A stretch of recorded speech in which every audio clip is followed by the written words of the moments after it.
a friend, Torkel, who you just met before, he is a bushman, and his passion is timber, and he only harvests dead trees. And so, yeah, it was really nice actually. He lived a lot of his life with Indigenous people, and so the way he is with money is very similar to the way the Indigenous peoples are with money. Like, if you have it, you share it. If you need some, you ask for it.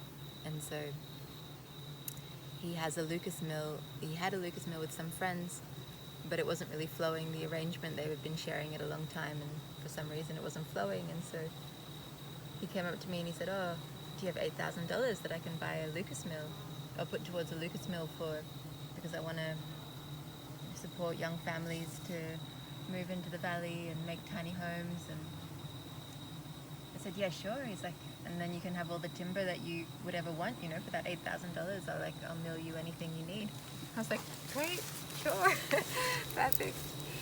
And yeah, so that was one spotted, no, spotted gum. It was a flooded gum.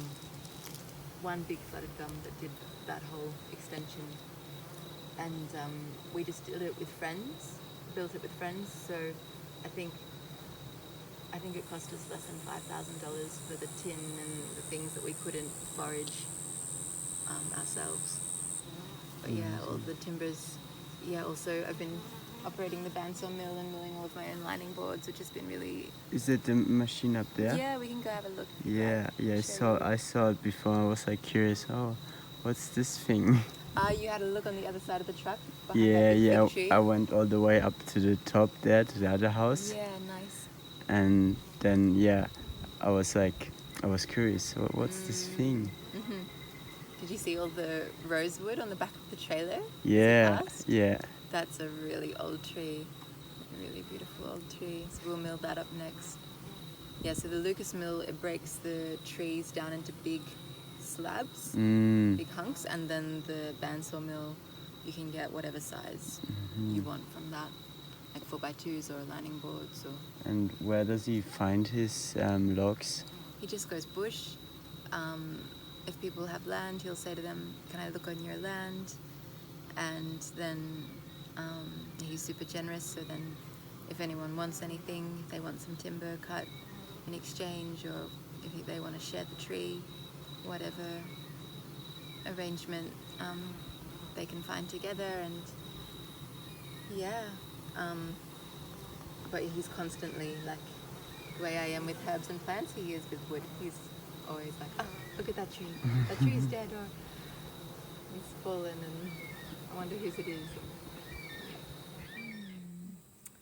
Yeah, so once a week here at Homeland, we gather as a group to do a practice called Ongo, which is a combination of nonviolent communication tools and practices with mindfulness, vipassana, Buddhist meditative awareness. And so yeah, super simple. Like, I guess the crux of the practice for me, the way I understand it and experience it, is that the mind has a story. What's the story? How does that story make me feel? And the deeper we dig into our feelings, then we start to access these core beliefs of being unworthy of love or not good enough. And then what is the need, just down low in our bodies? What's our need? And needs are universal, they're primal, they're foundational to us as human beings. The need for safety or connection, the need to be seen and be heard. And so when we gather in this way and connect in this way, it helps us as a group shift from projection and blame into self-responsibility for, this is my feeling, this is my emotion, and if someone says something that maybe is triggering to me, I'm triggered, that's mine. not theirs. And the more responsibility I can take for what's alive inside of me, the more spacious I am as a human being, and the more ability I have to give myself and others empathy. So That's very beautiful. And so you do that once a week? There's a once a week group practice, and then 3 to 5 days a week you can do as much as or as little as you like is of a solo practice, which is very Vipassana based. So what sensations are alive inside of our bodies, and connecting with those and feeling those and being present to them. And then once a week there's also a buddy practice. So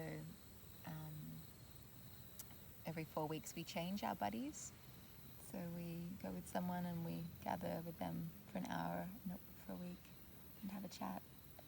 And there are little exercises, so the whole ongo process is, it's like a course mapped out really simply. And for example, the week that we just did with our buddies, we just asked each other 3 questions. What is safety? What is respect? And what is trust? You asked each other? And we don't listen to respond, we just listen in spaciousness. There's no dialogue, it's full permission to speak in a way that's untethered, like no need to filter it or think about it, just allow whatever wants to come through.